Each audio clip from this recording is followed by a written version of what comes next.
I just need contemplation. Oh. Citi Prime News at 12 midday. Update you on all the running stories and connect you to the newsmakers. Citi News.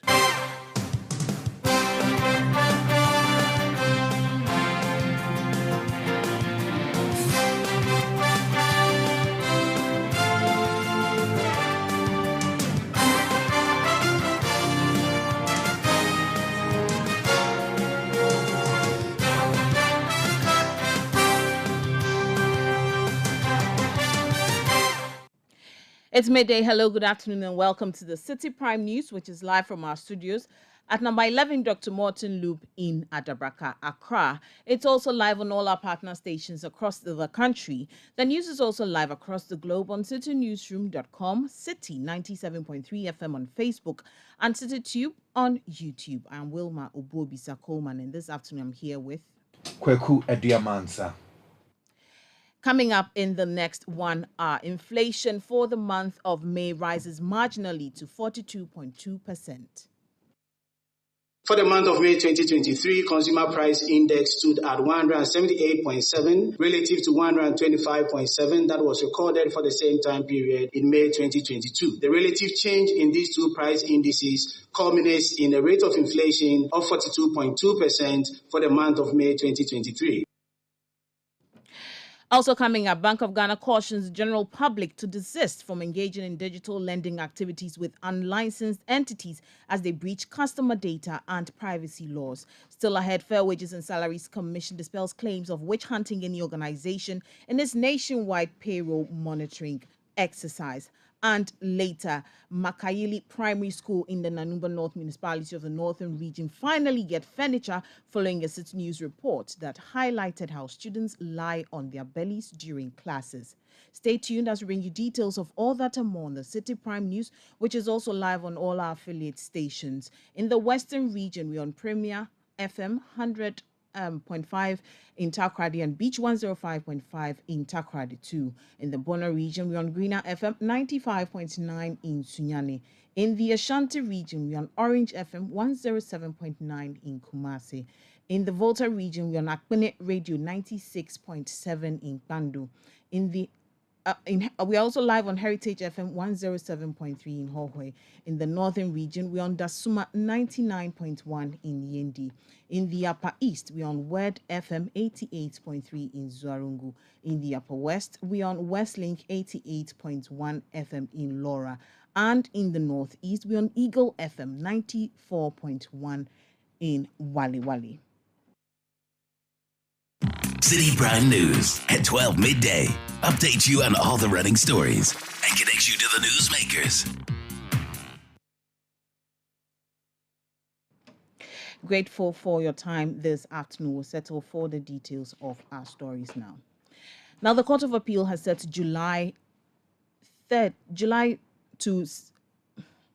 The Court of Appeal has set July to its judgment regarding the statement's application to set aside a decision by the High Court to restart the trial of former Cocoa Board boss Stephen Opuni. This development follows the dismissal of a motion by Opuni's lawyers to stay the appeal proceedings, allowing for the inclusion of missing pages in the records of proceedings at the High Court.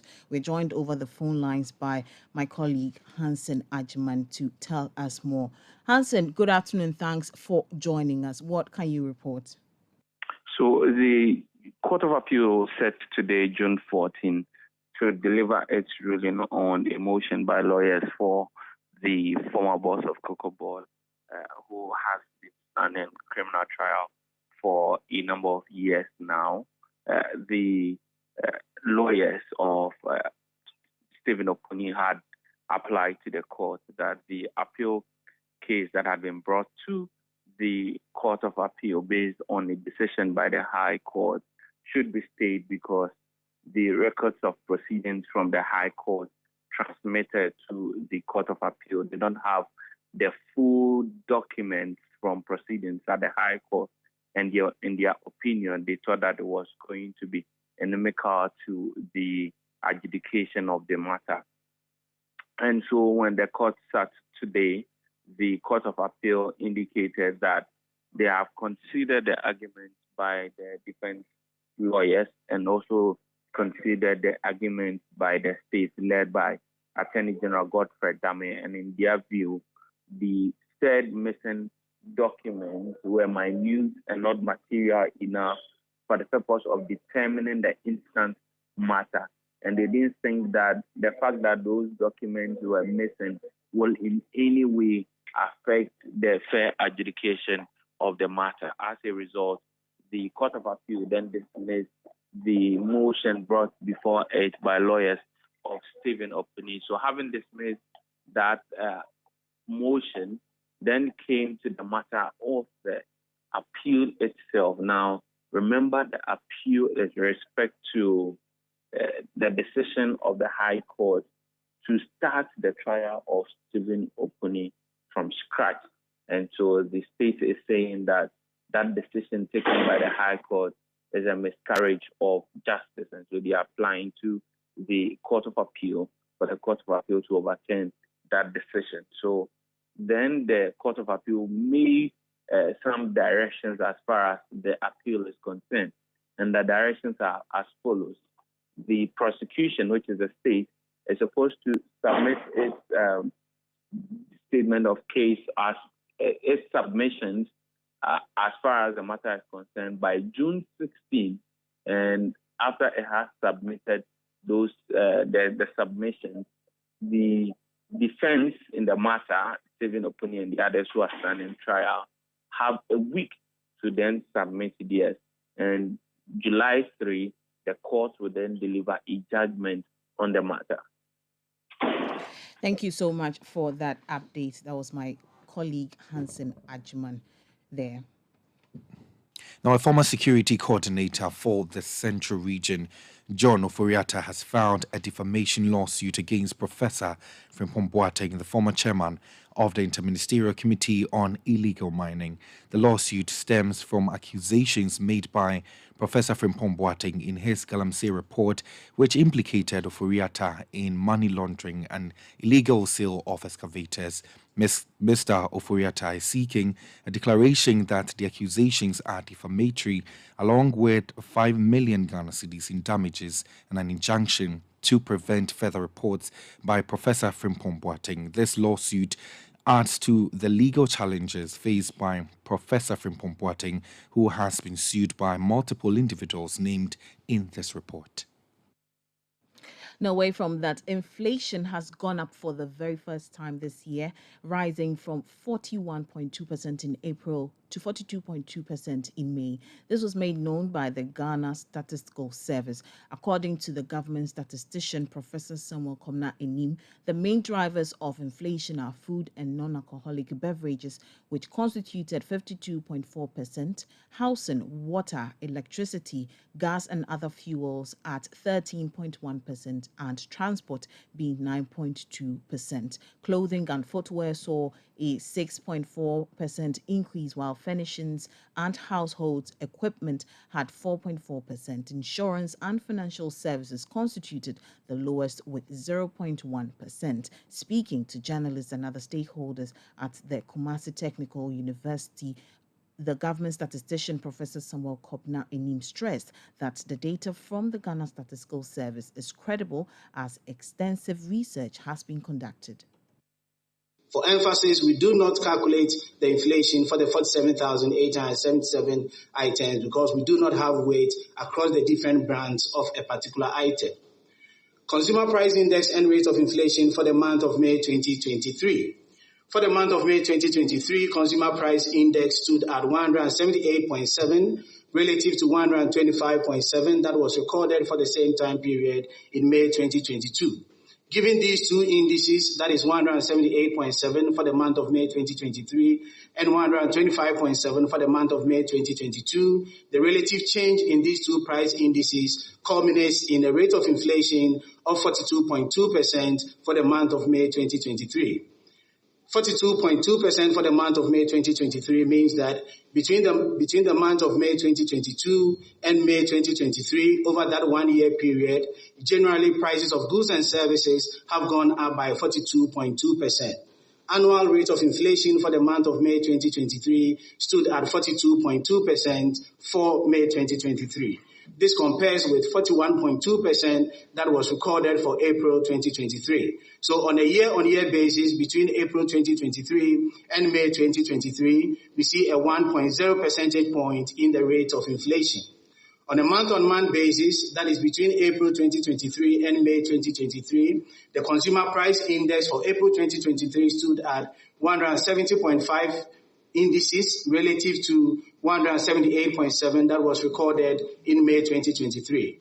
Comparing these two indices, the relative change between these two indices culminates in a rate of inflation of 4.8, that is a monthly rate of inflation for May 2023 of 4.8%. This compares to 2.4 that was recorded for April 2023. And therefore, we conclude that on a month-on-month basis, we've seen a doubling of the monthly rate of inflation between April 2023 and May 2023. Professor Samuel Kobna Enim also described Greater Accra as the most expensive region in Ghana in comparison with others. What is happening, like I've discussed, over the time period, and here we've selected some commodities. So the thick blue line gives us what is happening at the national level. And here the story is that if we begin to identify regions that peak before the national prices and regions that peak after the national peak, would give us a sense of how to direct again our food distribution system. So with this one, for instance, we are recording the national peak, that is in the case of imported yam, over the period January 2022 to April 2023. The national peak occurs in February 2023. But we see regions such as the Ahafo region recording a much earlier peak, which occurred around December, January 2022-2023. So in the case of imported prices, clearly it peaked for Ahafo region, and that culminated in the national peak, and eventually other regions that we have light shaded here, like Upper East and Upper West regions, recording their peaks. And this is the conversation that we think should ensue at the subnational level, for which reason we conclude that if the subnational level agencies contribute to what the Ministry of Finance is doing, what the central bank is doing, it will hasten the drive down that we want to see in terms of inflation. So as a recap of our key takeaway messages, based on the 10 selected items, Greater Accra region is the most expensive for April 2023. Within region variations are more pronounced than across region variations. Variations both within regions and across regions are commodity specific. Products that have standard packages are less volatile, emphasizing the fact that we need the real sector ministries and the subnational government to be part of this.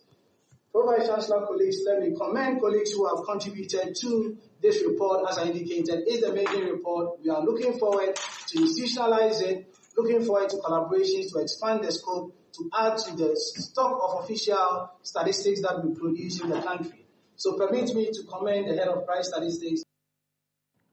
That was Professor Samuel Kobna Enim, who is the government statistician. Now, the Bank of Ghana is cautioning the public to desist from engaging the activities of some unlicensed entities engaging in the provision of loans through mobile applications. The central bank says the activities of the unauthorized loan providers are in contravention of the Banks and Specialized Deposit-Taking Institutions Act 2016 Act 930. Now, some of the entities listed by the Bank of Ghana are Flash Cash, Quick Cash, Easy Access Loan, GH Lending, Acon Credit, and Cash Cocoa. In a statement, the bank says the activities of these entities breach customer data and privacy laws, as well as consumer protection requirements and norms. It says it will continue to take action against these entities in collaboration with relevant state agencies to promote the integrity of financial service delivery. Now, the Fair Wages and Salaries Commission says the nationwide payroll exercise it is carrying out should not be misconstrued as witch hunting against any organization. The commission, since April this year, has been auditing and monitoring payroll of government institutions aimed at dealing with any discrepancies in the single spine salary structure. However, following the initial revocation of payment for some allowances to staff of the Ghana Broadcasting Corporation, some people have described the exercise as targeted and witch hunting. Clarifying the focus of the routine checks, the head of research, monitoring and evaluation at the Fair Wages and Salaries Commission, El Ankra, said his outfit is unperturbed by hurdles and setbacks faced in the course of its duties. There's no controversy at all with regards to the work we're doing in terms of monitoring of the payroll. It is a duty we are supposed to perform. It is part of the mandate. It's in the Fair Wages Act, and it's in our mandate to embark on such an exercise. Of course, we definitely anticipate some, for want of a better word, obstacles here and there.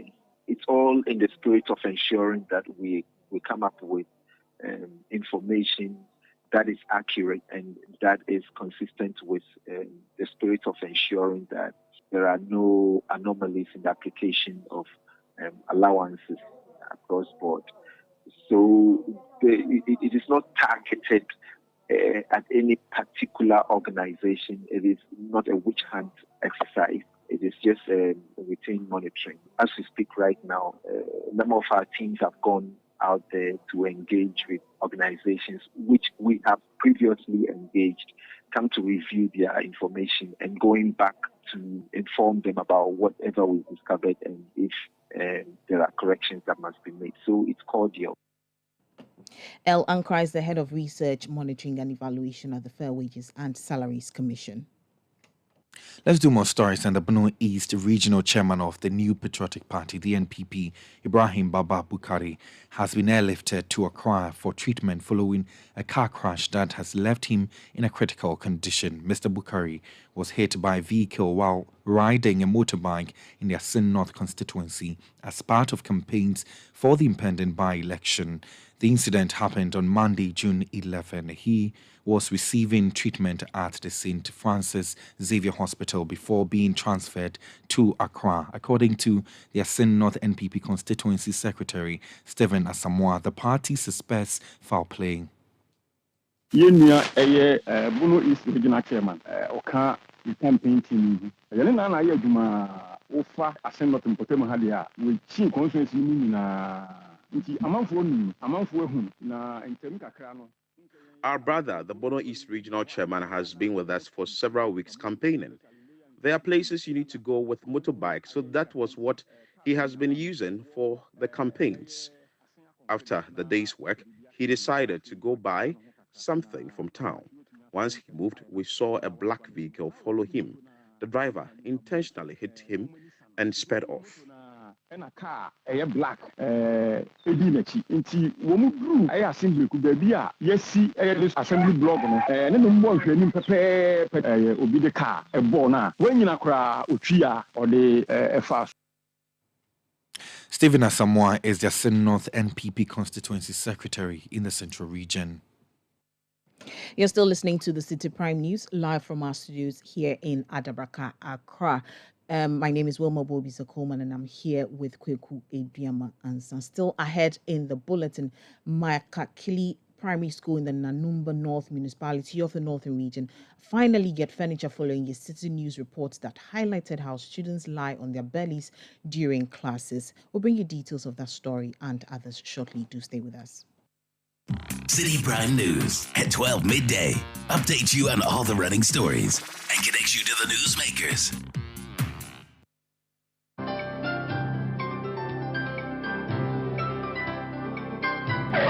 Using a condom will protect you and your partner from HIV, STIs, and unplanned pregnancy. Condoms are an effective way for protection against HIV infection. Don't take risks. Use a condom every time.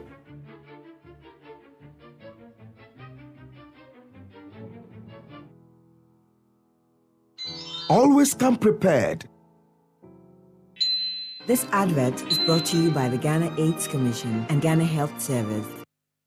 Citi Prime News at 12 midday. Update you on all the running stories and connects you to the newsmakers. You're welcome back. Now, 3 children have died and other persons have been hospitalized after a vehicle they boarded while returning from school caught fire at Hu in the Amansia Central District of the Ashanti region. The charred bodies of the 3 female pupils were recovered from a Sprinter bus, which was to transport the school children on Tuesday from Hu to Ejunase. The children were made to join the Sprinter bus loaded with some inflammable items, including diesel and petrol, after their school bus developed a fault. Bystanders managed to rescue 4 of the pupils, but the other 3 were caught up in the fire. Assembly member for the Hu electoral area, Daniel Ejenim Boateng, narrated the incident to Citi News. Yesterday around 5 o'clock, there was a passenger car from Obuasi, and when the car came from Obuasi to Hu, some passengers got down from the car, and there's a preparatory school at Hu, which nearby community come to school there. The name of the preparatory school is Beginners Educational Complex at Hu. So some children came from Ejunase to Hu that very day. And unfortunately, the school bus got fault, so the car could not convey them to their destination. And when the crews from school, they came to meet this passenger car at the station. The reporter told the passenger driver, the driver who is using the passenger car, to take the children to their destination at the university. And unfortunately, when these children got inside the car, about some 5-6 minutes, nobody knows what happened. The car catch fire, and then, but people who were at the scene did very best to make sure they bring the children out from the bus. And unfortunately, there were about 3 children who could not escape, and they got burned on the spot. Sir. They are at the St. Peter's Hospital. Those who got injured, about 4 of them, they are at the St. Peter's Hospital. And there was a woman who also tried to help the children escape from the incident or from the fire. So she, as a result of that, she also got severe injured, and she is at the hospital now. Her condition is very, very critical. You heard that the assembly member for the Hu electoral area, Daniel Ejenim Boateng. Meanwhile, the police have arrested and detained the driver and owner of the vehicle to assist in investigations. Now, the Department of Urban Roads, acting on behalf of the Ministry of Roads and Highways, has announced a temporary interruption of vehicular traffic at the southern approach of the Flower Port roundabout on the Spinters Road in Accra. This interruption will continue till October 31, 2023, and is necessary to facilitate the construction progress of the motorway flyover. Here's more from Citi News' Philip Nilati. What is happening here is the construction of the superstructure from the East Legon, which is going to cross the motorway connecting to Mahama Runabout here at the project site, and also the construction of piers and columns. Ministry of Roads and Highways, through the Department of Urban Roads, has served notice that, well, motorists must adhere to the road signs, and also police officers will be stationed here to ensure that there is free flow of traffic. The Department of Urban Roads, in a statement, noted that routes such as east and westbound of Spintex Road, Bema Camp Road from Gifford Road, and east and westbound of Mantechu Road will be affected. The department has also outlined a number of diversions to ease the traffic situation, which includes the following. Traffic from Galaxy Oil or Shell Fuel Station to motorway shall go straight along the Bank of Ghana wall. Traffic from Accra Mall to motorway shall go around the runabout by turning left onto the Bank of Ghana Road and head towards the motorway. Traffic from Spintex Old Road or Melcombe to motorway shall make a right turn on reaching the runabout onto the Bank of Ghana Road. Traffic from Accra Mall or Oak Plaza to Palace Mall or Bema Camp or Major Mahama Runabout shall turn right on reaching the Palace Mall runabout. Traffic from Bema Camp and Major Mahama Runabout to Palace Mall and Accra Mall shall join traffic to Spintex from Bema Camp, but shall make a left turn on reaching the main Mantechu road. Meanwhile, drivers can use the following alternative routes. Motorists traveling from Spintex Road to the motorway can use the Achimota Ofankor Road or the Airport Tema motorway. Motorists traveling from Bema Camp Road to the motorway can use the 37 Military Hospital Road or the English Amanfro Road. Motorists traveling from Mantecho Road to the motorway can use the Teshi Nungwa Road or the Nungwa Beach Road. Anodedu is the resident engineer on the motorway flyover project.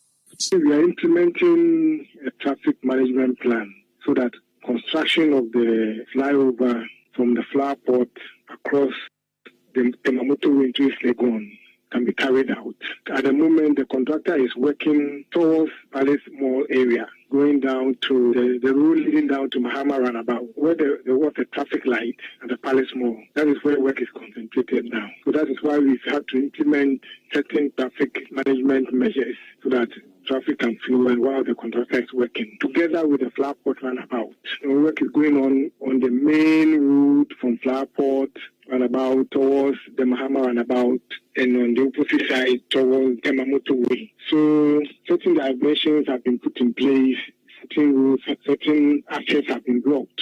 That is what is happening at the moment. So we played with road users, mostly the motorists, to look out for directions and signs and also be patient. But how will this vehicular traffic here affect motorists? I just wish the project could be fast enough because the traffic here, I've been in the traffic for almost an hour now. So I just wish it could finish early so that at least we could be going. Traffic from 1 hour, you are moving from where to where? So I was moving from I think there is a roundabout, the cemetery, from the Mahama roundabout to I'm going to East Legon. Yeah, so and I'm still in the traffic. We just have to adjust ourselves to it. Yeah. So I think that's the best option. We could just adjust ourselves to it and plead with the authorities if it could be fast-tracked. Waking up early would be one of the solutions, but I woke up early. I live in a slum down. I wake up early, but most of the times, most of my work routine is through this lane. So you might wake up early, but within the day, you still have to come and face the same thing. So it should be fast. It should be fast. It will ease traffic, though. But I was from Major Mahama Roundabout, heading towards East Legon. I spent about almost 30 minutes and then beyond. Yes. And if in the morning, a worker, you set off 5 o'clock, you spend all your days or all your hours in the traffic, the production will be low. Even though I will gain, but I must also work for my employer to also get whatever he deserves for me. If I spend all the hours, all the energy in traffic, you go to office and then you'll be tired. But this is going to happen for like the next 4 or 5 months. This is how the so government will lose. Production will lose. Government should speed up and then they should give us more exit routes. Once the flyover is completed, it will help to reduce traffic congestion at the Flower Port Roundabout. As you approach this particular sport as a motorist, it behoves on you to obey the traffic or the road signs in order not to be frustrated by the vehicular traffic here. Reporting for Citi News, my name is Philippe Latte. Now, after a heartwarming report by Citi News on the inadequate furniture at Citi Primary School located in the Nanumba North Municipality, action has been taken by the Nanumba North Municipal Assembly to address the issue. The intervention comes as a relief to both students and teachers who were struggling with the lack of proper sitting arrangements within the school. Citi News brought attention to the deplorable condition at Citi Primary School, where students were observed lying on their bellies to engage in teaching and learning activities, a situation which was hindering the students' ability to concentrate and impeding their educational progress. The school is now equipped with new desks and chairs, replacing the previous shortage that had caused the difficulty for both students and teachers. There's more in the following report by Citi News' Northern Regional Correspondent Mohammed Aminu M. Alabira. 2 weeks ago, Citi News covered the furniture situation at Makayili Primary School, where students were seen lying on their bellies on the bare floor during classes. The teachers expressed difficulties in teaching and learning because the students couldn't actively participate in the process. Additionally, parents complained that their children's uniform were getting dirty almost every day. As a result, some students started skipping school because they couldn't wash their uniforms in time. Citi News report caught the attention of the Municipal Assembly, prompting the MCE to promise a resolution to the challenge. Last Friday, the Assembly provided around 90 dual decks to the school to address the problem. When Citi News revisited the school on Monday, significant changes were evident, and the teachers were full of praise for Citi News. Mr. Dasana Salfu, the head teacher of Makayili Primary School, expressed his gratitude to Citi News. I'm most grateful. Some 2-3 weeks ago, Citi TV came to cover a story for lack of furniture. And today, I can stand on authority that it has yielded a positive result. The Assembly has been able to give us about 90 dual decks. I thank Ms. Alabre and Citi TV so much for the good work they have done for the school. Like Oliver Twist always say, we still need more.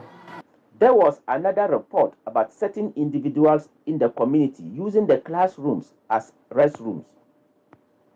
The head teacher pleaded with the Member of Parliament for the area and Defense Minister to assist them. He mentioned that if teachers were provided with quarters to stay in, the issue of people defecating in the classrooms will cease. Our defecation has not yet been completed, and one major factor of it is we are making a passionate appeal, most especially to our Honourable Member of Parliament, to help renovate our head teachers' quarters and that of the teachers' quarters.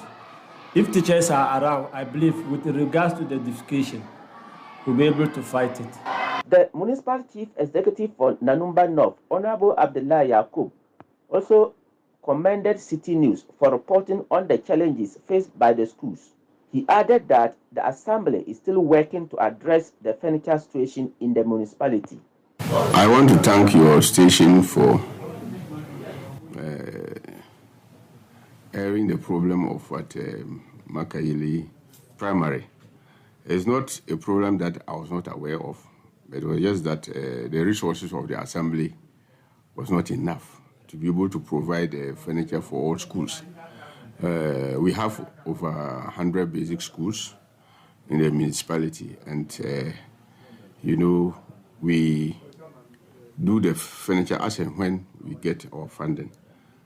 So when the documentary was aired, luckily for us, we had received some furniture from the Ministry of Local Government, and we also did some. So we've given Makayili Primary at least some number of furniture. We've given them about 90 pieces of dual decks. And that will cater for about 180 students in the meantime. And we are expected to still receive about 200 pieces, together with what the Assembly have also constructed. Regarding the issue of people defecating in the classrooms, the MCE took the opportunity to urge community members to be vigilant and report any unscrupulous individuals engaging in such acts. I want to also use this medium to appeal to those who go to the school to ease themselves. I met the members of the school management committee, and they told us what the measures that they had put in place. But it appears that the measures they put in place is not yielding results because the problem still persists. So I spoke to the chief of the village to see to it that they collaborate by forming these neighborhood watchdog committees. I know they have brought their names for those people to be trained so that they can help in policing the area. Normally, those people do it in the night, so that I will see whether the problem can be resolved. And another thing is, at times they lock the classrooms and they break in. They break into the classrooms. That's what saddens me. Well, if there are no doors, you say that, oh, because the classrooms don't have doors. Doors are there, then it is locked, and then they come and break the padlocks and then go in and do those things. So I want to appeal to those of us living in Makaili to also be watchdogs. They should also put an eye on the school, because the school is theirs, so that this particular problem will be resolved. Several parents in the community couldn't contain their joy regarding the intervention. They're now sitting on the furnitures. But the other time they were sitting on the ground. When they just came to the school and they returned back, you see the clothes and the uniforms will get dirty. Yeah, so we are so grateful on that. That report was filed by Citi News' Northern Regional Correspondent Mohammed Aminu M. Alabira. Now, prices of petroleum products except LPG are expected to record an increase in the upcoming pricing window of June. This is according to the Chamber of Petroleum Consumers Ghana, COPEC. The rise in prices is primarily attributed to the depreciation of the Ghana cedi against major currencies, despite the relatively stable or declining international benchmarks for fuel. According to Duncan Namwa, who is the Executive Secretary of COPEC, petrol and diesel prices are expected to see a modest increase ranging between 2 and 5% compared to the current pump prices. Are likely to witness some increases, albeit marginal. LPG is likely to have prices sustained or remained at the current level. For petrol diesel, what you are seeing with the current numbers is that you may likely pay between 2 to 5% more on current pump prices, and this is largely accounted for by a depreciation of the cedi. International benchmarks have remained relatively stable and even declined. Unfortunately, you can't say same for the local currency. And so, give or take, what most consumers, what most oil marketing companies are likely to give all of us is some marginal increase for the second window in June. Duncan Amwa is the Executive Secretary of the Chamber of Petroleum Consumers Ghana, COPEC. You're still listening to the Citi Prime News live from our studios at Adabraka in Accra. Still ahead in the bulletin, Botiano Traditional Council, they have petitioned Parliament to investigate the matter where over 5 individuals suspected to be land guards were shot and killed at Akwasa Hill in Botiano. We'll bring you details of that story shortly. Do stay with us. Citi Prime News at 12 midday. Updates you on all the running stories and connects you to the newsmakers. With the complexities of issues happening around us on a daily basis, it's the hard-hitting conversations and probing questions of the point of view that teases apart the twisted entanglements of politics and governance, as well as religious and social discourse. The Point of View brings you the policymakers and duty bearers and drills down to the very bottom of issues. The Point of View airs every Monday and Wednesday at 9 p.m. only on Citi TV. Is a priceless gift. A mother makes sure her children never go hungry and are well satisfied with the best of meals made with love. And like a mother, Hallmark Cafe sees to the well-being of her clients by providing them with an amazing variety of both local and continental dishes made with love, and making sure our clients leave with a beautiful smile on their faces. We're open from Monday to Sunday between the hours of 6 a.m. to 11 p.m. For walk-ins, dine-ins, and delivery, visit or call our Bilingwe branch on 0557 875 909 or 0302 790 426. And for delivery and takeaway only, call our La Paz branch on 0509 814 409. We also provide catering services for both corporate, private, and public gatherings. Hallmark Cafe. Delight in every sip and bite.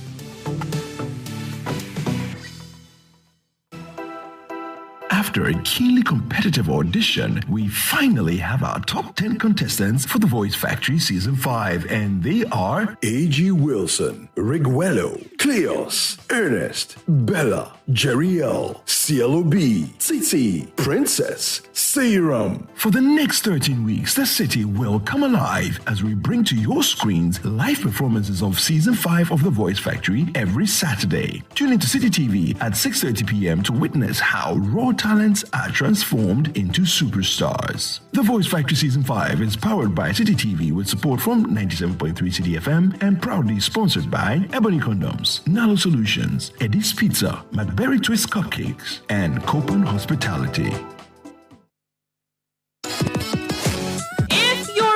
Kid that collects straight A's in your sleep, a brainy brains that aces quizzes without even trying, or a clever clogs that knows just about everything, then there's one more battle you have to win: the Literacy Challenge. The nationwide search for the best junior high student is on. Think it could be you going home with 10,000 Ghana cedis and a glitzy trophy? Then, in not less than 600 words, write a story that ends with the following statement: the happiest people do not have the best of everything, they make the best of everything they have. Stories should be written in your own handwriting with the deadline of Saturday, the 15th of July 2023 in mind. Submissions must include an endorsement by a parent or guardian and their full contact details. And once you're done, shoot off your entries to the front desk of Citi TV or Citi FM. Or you can send entries to PO Box GP 14123 Accra Central. For more inquiries, call 0558 973 973. The Literacy Challenge 2023 is powered by Citi TV, supported by Citi FM, and is sponsored by the Ghana National Gas Company and Ribby Crunchy Biscuits by M4 Foods. Do you have leftover food that you don't want to throw away and are wondering what to do? Or do you have bits and pieces of ingredients that you are struggling to use to create something tasty? Or do you simply want inspiration to try something different? Well, What's Cooking is definitely the show for you. Why not watch What's Cooking to stimulate your creativity to impress your guests at the next party with a palpable taste and aroma of luxuriously delectable dishes permeating through the TV? Your culinary prowess will never be the same. What's Cooking is on every Tuesday at 6 p.m. only on Citi TV and is sponsored by Frytol, Fanice, Tasty Tom, and Indomie. Citi Prime News at 12 midday. Updates you on all the running stories and connects you to the newsmakers. Yeah, welcome back. Now, a former General Secretary of the New Patriotic Party, Nana Ohininto, says government's social intervention programs will make it easy for the party to win the next general elections. Mr. Ohininto, in an interview on Citi TV's face-to-face program with Umaru Sanda Amadu, said the NPP has implemented more social intervention programs than any other political party in the history of Ghana. He touted the National Health Insurance Scheme, school feeding program, and the free SHS program as some innovative social interventions, and chastised the opposition NDC for failing to do more in its era. He noted, however, that Alan Chamantin will be the best candidate to help the nation emerge from the current economic challenges. If you want to even address the issue of breaking the eight or not breaking the eight, there are just several nuanced dynamics that you really need to pay attention to. John Mahama has been vice president before. John Mahama has been president before. So really, to that extent, John Mahama is not new. Now we can talk about the performance of the Akufo-Addo government. The government has introduced some very major social intervention programs since its first term. When you look at the free SHS program, for example, this is a program that you put in what I would call a sink fund. If you're going to get any returns from education as such, it takes time. It's going to be in another 10, 15, 20 years. It's not immediate. It's not immediate. And yet this was critical. You needed to do that. The government has invested quite a bit in infrastructure. And then the government has also invested in building up industry, supporting industry. I mean, the very famous One District, One Factory program that has been spearheaded by my good friend and boss, Alan Chamatin, and all of that he has done. And the changes that have also happened in some aspects of governance. I mean, you can talk about a lot of these things. These were major initiatives that have done quite a lot. The President Kufuor government laid the foundation for the National Identification System, for example. The NDC didn't do so much of it, but once MPP came back, it was picked up very strongly. And now we're seeing that this is one of the key things you need to do in order to harness your national resources for deployment and development. So you can judge the government on several different platforms and see what government has done right. Alan is the man who will get Ghana out of the war. You heard that the former General Secretary of the New Patriotic Party, Nana Ohene Into. In other stories, the board chair of the Aviation Youth Mentoring Program, Ida Mehari, is advocating for persons to show interest in pursuing careers in aviation industry. The non-profit organization is in Ghana to inspire and expose the youth to STEM and aviation. In an interview with Citi News, Ida Mehari said their organization will ensure Ghanaian youth and students interested in attaining greater heights in the study of aviation are guided. The intent of this program is, as everybody understands it, aviation doesn't have a lot of engineers, pilots. We're short and staff if we are continuing this way the next 10, 15 years.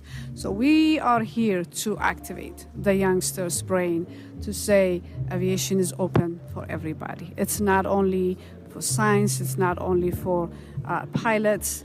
There is multiple jobs.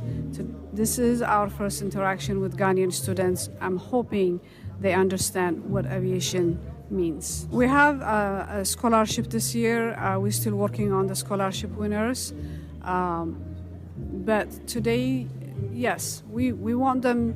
This event is going to open to a lot of programs. People are watching this. This event is being introduced to multiple companies. So our hope is all these aviation-related companies to actually fund some of the students. It's going to take a long time to go through the process, but this is the first step. Board chair of the Aviation Youth Mentoring Program, Ida Mehari, speaking there. Now, the Botiano Traditional Council has petitioned Parliament to investigate the matter where over 5 individuals suspected to be land guards were shot and killed at Akwasa Hill in Botiano in the South municipality.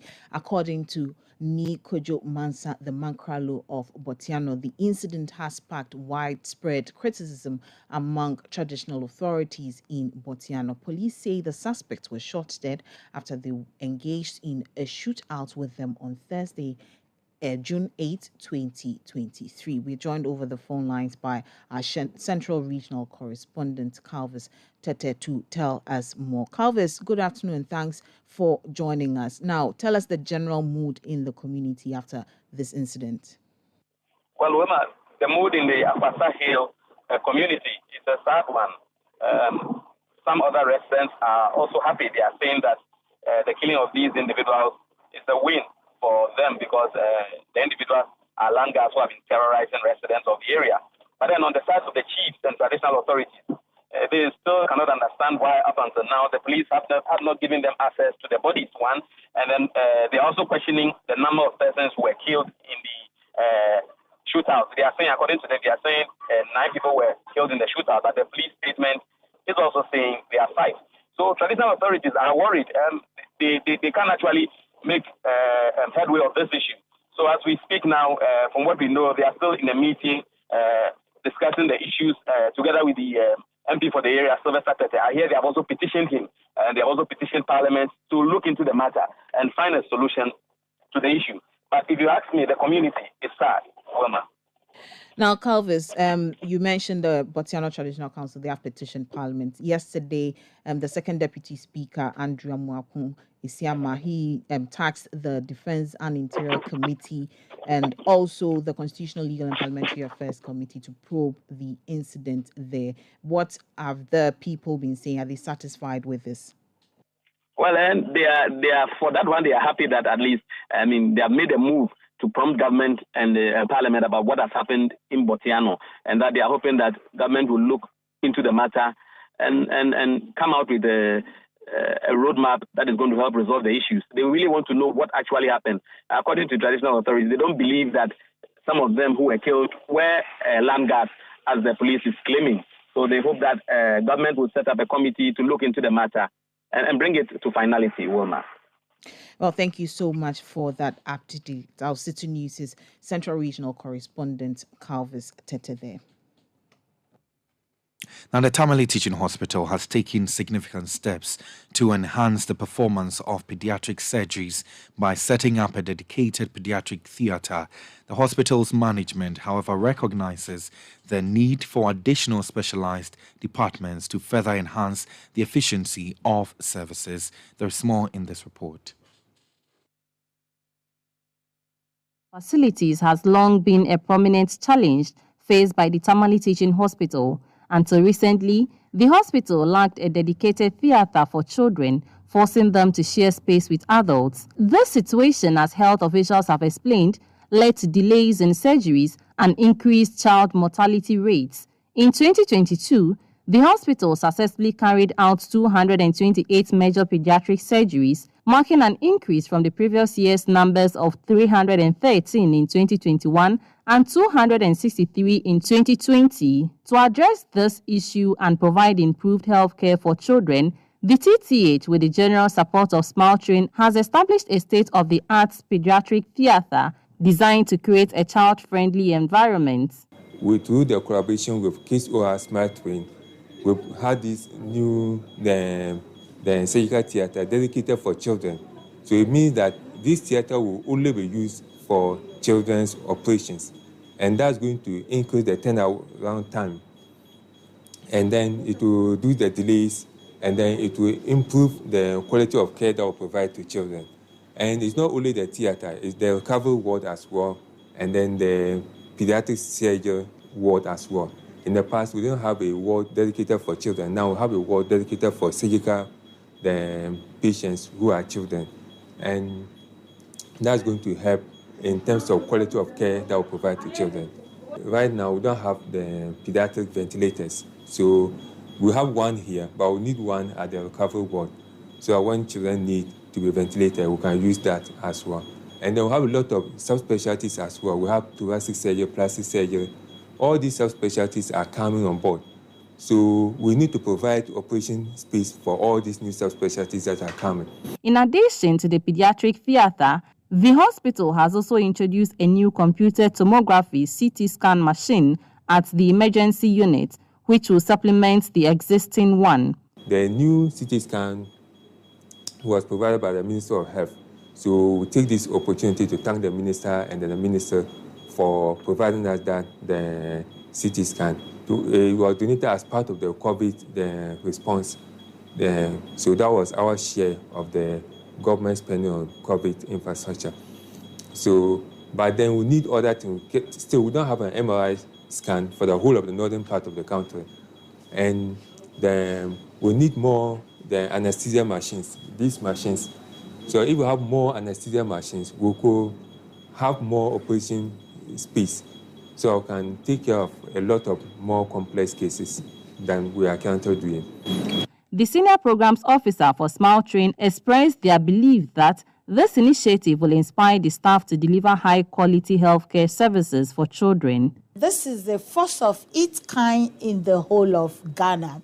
And coming to Tamale Teaching Hospital is to encourage the hospital to give more care to children. It's not only for children born with cleft lip and cleft palate. Every child is entitled, that needs surgery, is entitled to receive the surgery in this theater. From Tamale, I am Dinah Ngwan for Citi News. Back here in studio in Accra, I am Wilma Obubisa Coleman with Kweku Ediama Ansa. You are listening to the Citi Prime News live from our studios at Adabraka. Now, some stories we've been bringing you. Inflation for the month of May has marginally increased to 42.2%. Also, the Bank of Ghana, they've cautioned the general public to desist from engaging in digital lending activities with unlicensed entities as they breach customer data and privacy laws. We also had a story where the Fair Wages and Salaries Commission, they dispelled claims of witch hunting any organization in its nationwide payroll monitoring exercise. And also based on a Citi News report, Makayili Primary School in the Nanumba North Municipality of the Northern Region, they have finally gotten furniture. And also, we brought a story where the Court of Appeal has set July 3 to deliver judgment on the state's application to set aside a decision of the High Court to start from scratch the trial of former Cocoa Board boss Stephen Opuni. The news is also live across all our affiliate stations in the country. In the Western region, we're live on Premier FM 100.5 in Takoradi and Beach 105.5 FM also in Takoradi. In the Bono region, we're on Greener FM 95.9 in Sunyani. In the Ashanti region, we're on Orange FM 107.9 in Kumasi. If you're listening to us in the Volta region, we're on Apene Radio 96.7 in Kpandu and Heritage FM 107.3 in Hohoi.